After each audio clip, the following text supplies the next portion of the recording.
Friends, आपका स्वागत है excellence by APS YouTube channel पर। और आज डिस्कस करने वाले हैं हम एक्सीलेंस और मॉडल स्कूल एंट्रेंस एग्ज़ाम के पेपर में जो पेपर का जो सिलेबस के सब्जेक्ट है पर्यावरण एंड एनवायरनमेंट। इसकी जो सीरीज़ है पर्यावरण एनवायरनमेंट की पार्ट 9 है। इससे पहले अन्य पार्ट में डिस्कस कर चुका हूँ। अगर उनकी वीडियो आपने नहीं देखी है तो डिस्क्रिप्शन बॉक्स में उनकी लिंक दे रखी है, वहाँ से जाकर आप वो वीडियो देख सकते हैं।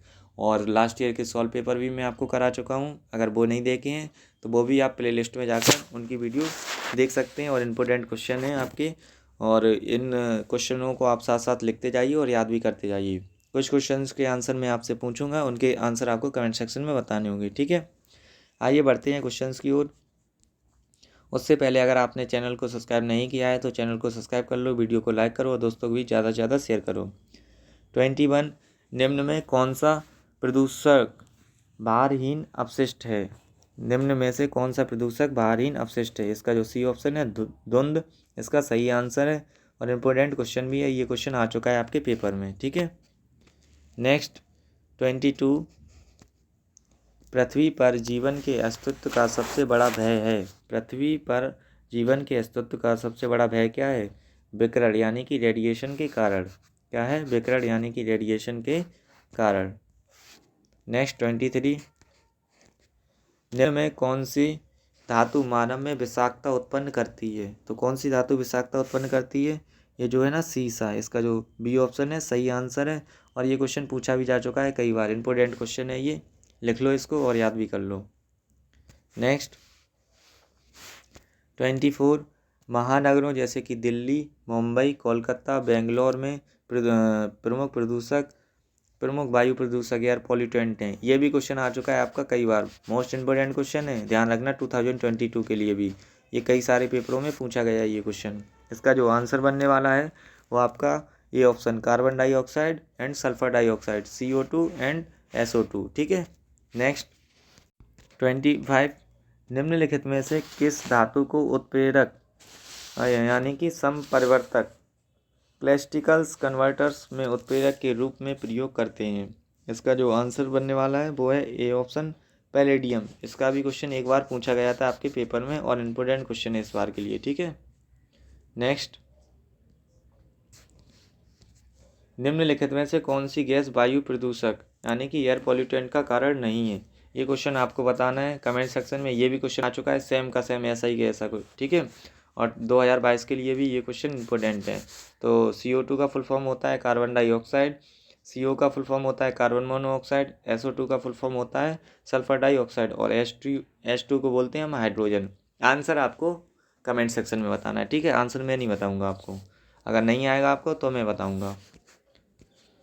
27, निम्नलिखित में से किसके कारण वायु प्रदूषण यानी कि एयर पोल्यूशन नहीं होता है? एयर पोल्यूशन किसके कारण नहीं होता है? तो इसका आपको आंसर बताना है। जल विद्युत शक्ति केंद्र के द्वारा एयर पोल्यूशन नहीं होता है। इसका जो डी ऑप्शन है सही आंसर है, ठीक है। नेक्स्ट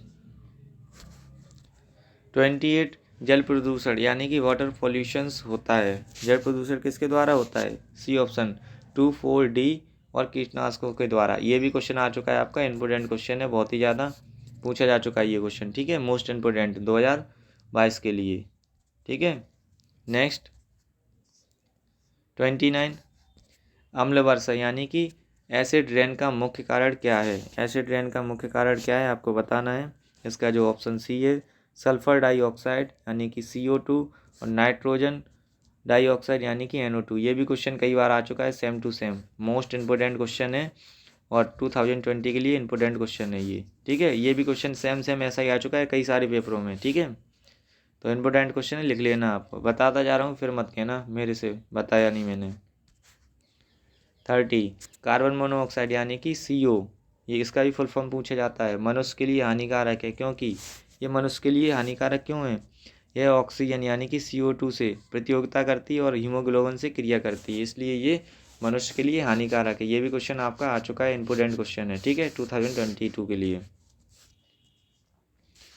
31, वायु प्रदूषण के विश्वसनीय संकेतक यानी कि इंडिकेटर हैं। वायु प्रदूषण के संकेतक क्या हैं? तो इसका जो ऑप्शन सी है लाइकेन तथा मास, इसका सही आंसर है और इम्पोर्टेंट क्वेश्चन भी है, मोस्ट इम्पोर्टेंट क्वेश्चन है, ये भी आ चुका है आपके पेपर में, ठीक है। 2022 के लिए ये इम्पोर्टेंट क्वेश्चन है। नेक्स्ट 32, ताजमहल को किसके प्रभाव से खतरा बना हुआ है, ये भी क्वेश्चन आ चुका है आपका, ठीक है। तो इसका जो खतरा है ताजमहल को किसके द्वारा है, तो इसका जो आंसर होने वाला है सी ऑप्शन, सल्फर डाइऑक्साइड के द्वारा, ठीक है। सल्फर डाइऑक्साइड के द्वारा इसको खतरा है। और मोस्ट इम्पोर्टेंट क्वेश्चन है 2022 के लिए, 2022 के लिए इम्पोर्टेंट क्वेश्चन है, कई सारे पेपरों में ये क्वेश्चन आ रखा है, ठीक है। नेक्स्ट 33, निम्नलिखित में से वायु प्रदूषक एयर पॉल्यूटेंट नहीं है, इसका आंसर आपको कमेंट सेक्शन में बताना है। कार्बन मोनोऑक्साइड CO को कहते हैं, नाइट्रोजन डाइऑक्साइड NO2 को कहते हैं, और सल्फर डाइऑक्साइड SO2 को कहते हैं। H2O का फुल फॉर्म होता है जल। H2O का, आप जल का फॉर्मूला पूछा जाता है, H2O होता है, ठीक है। इसका आंसर आपको बताना है कमेंट सेक्शन में मुझे। 34, निम्न में से किसे प्राकृतिक प्रदूषक कहते हैं, निम्न में से किसे प्राकृतिक प्रदूषक कहते हैं, ये भी 2022 के लिए अच्छा क्वेश्चन है, ठीक है, इम्पोर्टेंट। तो इसका जो आंसर बनने वाला है वो है आपका सी ऑप्शन, जंगल की आग को, जंगल की आग को हम प्राकृतिक प्रदूषक कहते हैं, ठीक है। नेक्स्ट 35, ग्रीन हाउस यानी कि ग्रीन हाउस इफेक्ट किसके कारण होता है, ये भी क्वेश्चन बहुत इंपॉर्टेंट है, कई बार ये ऐसा क्वेश्चन आ चुका है आपके पेपरों में, ठीक है। तो ग्रीन हाउस इफेक्ट किसके कारण होता है, ये होता है वायुमंडल में CO2 और SO2 तथा CH4 के द्वारा होता है ये, ठीक है। नेक्स्ट 36, भोपाल गैस त्रसदी यानी कि भोपाल गैस त्रसदी किस गैस से हुई थी, तो अब ये मैंने बताया था, देखो किस तरह से चेंज होकर आता है, मिथाइल आइसोसाइनेट। अब MIC का फुल फॉर्म मतलब गैस पूछी गई है, तो कभी सन पूछ ली जाती है, कभी स्थान पूछ लिया जाता है कहाँ हुई है। ये भी क्वेश्चन 2022 के लिए मोस्ट इंपोर्टेंट क्वेश्चन है, ठीक है। यहाँ से क्वेश्चन रिपीट होगा, ध्यान रखना। 37, भविष्य में त्वचा रोग किस कारण बढ़ेंगे, भविष्य में जो त्वचा रोग हैं किसके कारण बढ़ेंगे, ये आपको आंसर है ना, ओजोन परत की क्षति के कारण जो है ना त्वचा रोग बढ़ेंगे। सूर्य से आने वाली किरणों जो है ना त्वचा रोग का कारण होती हैं, यूवी किरणें जो अल्ट्रावायलेट रेज होती हैं उनके कारण हमें, या पराबैंगनी किरणें कहें, उनसे हमें त्वचा रोग हो जाता है। तो उनसे बचाने के लिए ओजोन परत हमारी सहायता करती है, और ओजोन परत धीरे धीरे क्षति होती जा रही है, मतलब कि वो उसका धीरे धीरे नुकसान होता जा रहा है, तो इसलिए हमें त्वचा रोग आगे होंगे। 38, भारत में जल प्रदूषण नियंत्रण कानून लागू हुआ है, जल प्रदूषण नियंत्रण कानून कब लागू हुआ है, तो इसका आंसर आपको बताना है, ठीक है।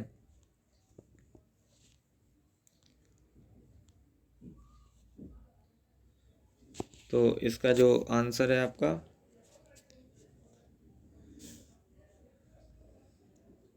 वो है आपका आंसर सी ऑप्शन होगा, कौन सा, सी ऑप्शन 1974 इसका सही आंसर होगा, और इम्पोर्टेंट क्वेश्चन भी है, ये भी क्वेश्चन एक बार आ चुका है, ठीक है। नेक्स्ट 39, फसलों पर DDT के छिड़काव से कौन सा प्रदूषण होता है, फसलों पर DDT के छिड़काव से कौन सा प्रदूषण होता है, ये होता है वायु, जल तथा मृदा प्रदूषण। ये भी इम्पोर्टेंट क्वेश्चन है, ये क्वेश्चन भी आ चुका है। DDT का फुल फॉर्म पूछा जाता है डाइक्लोरो ट्राइक्लोरो एथेन, इसका फुल फॉर्म होता है। इम्पोर्टेंट क्वेश्चन है 2022 के लिए, ठीक है। नेक्स्ट 40, ये क्वेश्चन भी इम्पोर्टेंट है, ध्वनि प्रदूषण कितनी डेसिमल ध्वनि होने से होता है, ये भी इम्पोर्टेंट है 2022 के लिए, ठीक है। लिखता जा रहा हूँ, ध्यान रखना, और यहीं से आएंगे क्वेश्चन, फिर मत कहना कि सर आपने कराया नहीं और क्वेश्चन नहीं आए, तो बताता जा रहा हूँ। 80 से 90 डेसिमल होती हैं, उसे हम ध्वनि प्रदूषण के अंतर्गत लेते हैं। और यहाँ मैंने डिस्कस किया पार्ट 9 पर्यावरण एंड एनवायरनमेंट एक्सीलेंस और मॉडल स्कूल एंट्रेंस एग्जाम के लिए इंपॉर्टेंट क्वेश्चन, ठीक है। आगे नेक्स्ट पार्ट में मैं पार्ट 10 में डिस्कस करूँगा जो आपका एक्सीलेंस एंड मॉडल स्कूल का जो एंट्रेंस एग्ज़ाम है उसके टॉपिक पर्यावरण से, ठीक है, पार्ट 10। वीडियो कैसा लगा कमेंट सेक्शन में ज़रूर बताइएगा, जो भी क्वेश्चन हमने आपसे पूछे हैं उनके आंसर आप कमेंट सेक्शन में बताना हमें, ठीक है। और अभी तक अगर चैनल को सब्सक्राइब नहीं किया है तो चैनल को सब्सक्राइब कर लो, वीडियो को लाइक करो और दोस्तों को भी ज़्यादा से ज़्यादा शेयर करो। जय हिंद साथियों, मिलते हैं नेक्स्ट वीडियो में। थैंक यू फॉर वॉचिंग, आपने जो वीडियो देखा उसका लिए आपका आभार, धन्यवाद, थैंक यू।